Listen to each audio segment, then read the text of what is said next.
Now, one of the things that I like to do at this stage in development is to put some debug information on each page. So this is a really useful way of getting some insight into what's going on in our application. So let's take a look at this. This is going to go on the site layout. It's going to be app, controllers, and then, oh no, it's not, it's in views.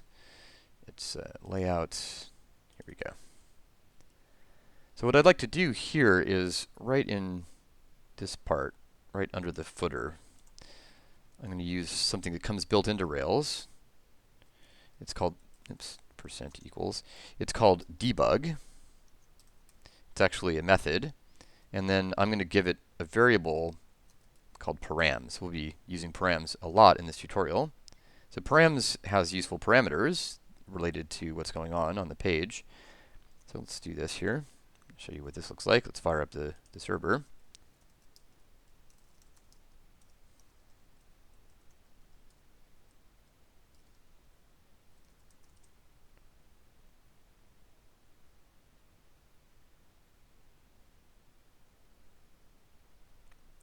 All right, let's go here.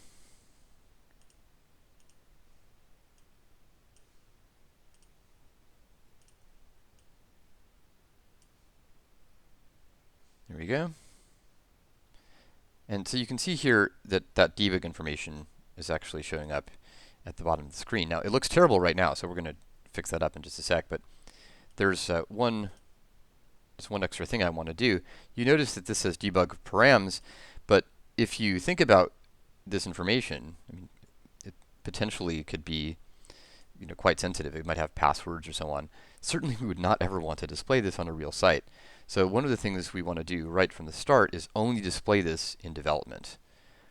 So this is a development environment, and I can say interpolate into the template debug params if the Rails environment is development. So the way to do that is with rails.env, and then I can call a boolean on this, development question mark. So this is true if and only if we're in a development environment. So I can save that. It won't change the behavior because we are in fact in development right now. But as we'll see at the end of this lesson, when we deploy this to production, this information will not appear. All right, so now that you can see that it's appearing, let's actually make it so that it looks okay. We'll do that by adding some CSS. All right, so what I want to do is actually add in what's called a mixin. You can see here I've anticipated this. We have mixins, variables, etc. So I'm going to add some CSS that we're going to reuse in several contexts. So this is not actually CSS. This is SCSS. This is specific to Sass. So I'm going to call a mixin. So mixin, I'm going to call it box sizing.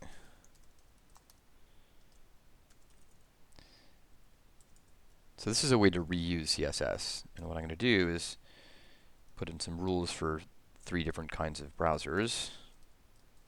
This is for Mozilla browsers, like Firefox. So actually the only important thing is this thing called border box. We're just going to put in 3 rules. WebKit's another HTML renderer used by a lot of different browsers. Actually want the same thing here. And then, oops, box sizing.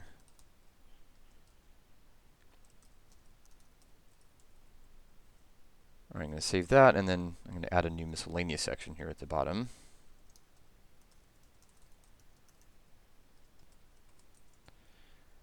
And if we look at this thing here, let's take a look at this. We can see that it's a pre-tag, which is pre-formatted text. It's just like literally appearing on the page. And you can see the class is debug dump. So what we're going to do is style that class with CSS.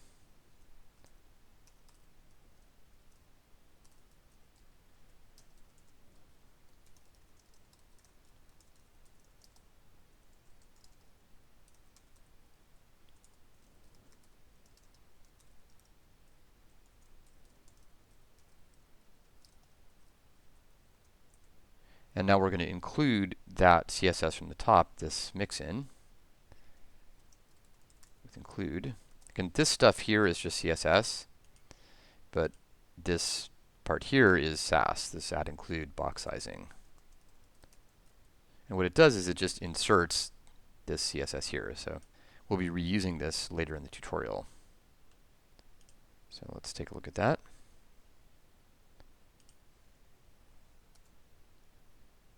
Oops. So this is great. It actually caught a syntax error. We're missing a semicolon here.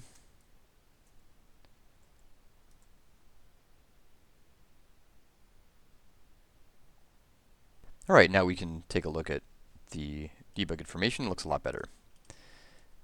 So we can just take a look at what this gives us, even on this page. You can see that the debug information tells us which controller we're on, in this case static pages, and the action home. Now, of course, in many cases, the controller and action will be exposed in the URL, but in this case, we've mapped the root URL, which is a slash, so think of it as this here, to the static pages controller and the home action that's in the routes. So this here, this mapping, establishes that the root URL will be static pages controller, home action, and because of that mapping, it's not exposed in the URL, so this debug information is really useful in many contexts because we can figure out what those things are based on what appears down here, even if it's not in the URL.